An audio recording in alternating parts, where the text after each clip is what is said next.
മൂന്നാർ ഇരവികുളം ദേശീയോദ്യാനം സ്ഥാപിച്ച് 50 വർഷം തികയുന്നതിന്റെ ഭാഗമായി വിപുലമായ വരയാടുകളുടെ കണക്കെടുപ്പിന് തയ്യാറെടുത്ത വനം വകുപ്പ്. വരുന്ന 27-ാം തീയതി വരെയാണ് കേരളവും തമിഴ്നാടും സംയുക്തമായി വരയാടുകളുടെ കണക്കെടുപ്പ് നടത്തുകയെന്ന് വനം വകുപ്പ് മന്ത്രി എ കെ ശശീന്ദ്രൻ പറഞ്ഞു. കേരളത്തിലും തമിഴ്നാട്ടിലുമുള്ള സംരക്ഷിത വനമേഖലകൾക്ക് അകത്തും പുറത്തുമുള്ള വരയാടുകളുടെ ആവാസ വ്യവസ്ഥ നിലനിൽക്കുന്ന മുഴുവൻ മേഖലകളിലും ഒരേ സമയം കണക്കെടുപ്പ് നടത്തുന്നതിനാണ് കേരളവും തമിഴ്നാടും ചേർന്ന് തീരുമാനിച്ചിരിക്കുന്നത്. കേരളത്തിലെ 89 സെൻസസ് ബ്ലോക്കുകളിലും തമിഴ്നാട്ടിലെ 176 സെൻസസ് ബ്ലോക്കുകളിലും തുടർച്ചയായി 4 ദിവസം കണക്കെടുപ്പ് നടത്തും. കണക്കെടുപ്പിനായി ക്യാമറ ട്രാപ്പുകളും ഉപയോഗിക്കും. പരിചയസമ്പന്നരായ വനംവകുപ്പ് ഉദ്യോഗസ്ഥരും വന്യജീവി കണക്കെടുപ്പിൽ പ്രാവീണ്യമുള്ള വോളണ്ടിയർമാരും ഉൾപ്പെടെ 1300ഓളം പേരാണ് സെൻസസ് ടീമിൽ ഉൾപ്പെട്ടിട്ടുള്ളത്. സെൻസസ് ടീം അംഗങ്ങൾ അതാത് ബ്ലോക്കുകളിൽ ക്യാമ്പ് ചെയ്ത് കണക്കെടുപ്പ് പൂർത്തീകരിക്കുമെന്നും വനംവകുപ്പ് മന്ത്രി എ കെ ശശീന്ദ്രൻ പറഞ്ഞു.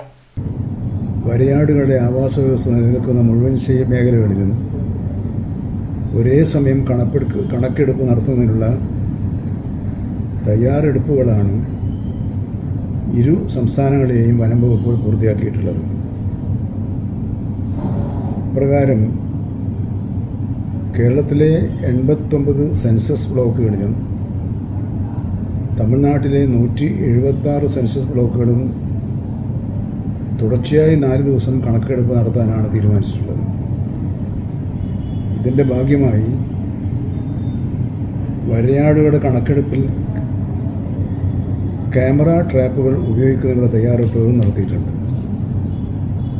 തിരുവനന്തപുരം മുതൽ വയനാട് വരെ വരയാടുകളുടെ സാന്നിധ്യമുള്ള 19 വനം ഡിവിഷനുകളാണ് ഉള്ളത്. അവിടെയാണ് കണക്കെടുപ്പിനുള്ള 89 ബ്ലോക്കുകൾ കണ്ടെത്തിയിട്ടുള്ളത്. പരിചയസമ്പന്നരായ വനം ഉദ്യോഗസ്ഥരും വന്യജീവികളുടെ കണക്കെടുപ്പിൽ പ്രാവീണ്യം നേടിയിട്ടുള്ള വളണ്ടിയർമാരെയും ഉൾപ്പെടുത്തി 1300ഓളം വരുന്ന സെൻസസ് ടീം അംഗങ്ങളാണ് വിപുലമായ ഈ കണക്കെടുപ്പ് പരിപാടിയിൽ പങ്കെടുക്കുന്നത്. അറേബ്യയിലും ഹിമാലയത്തിലും പശ്ചിമഘട്ടത്തിലുമായി ലോകത്തിൽ തന്നെ ചുരുക്കം മേഖലകളിൽ മാത്രം കാണപ്പെടുന്ന നീലഗിരി ഥാർ എന്ന വരയാടുകളുടെ ഏറ്റവും ആരോഗ്യപൂർണമായ ആവാസ വ്യവസ്ഥ നിലനിൽക്കുന്നത് മൂന്നാറിലെ ഇരവികുളം ദേശീയ ഉദ്യാനത്തിലാണ്.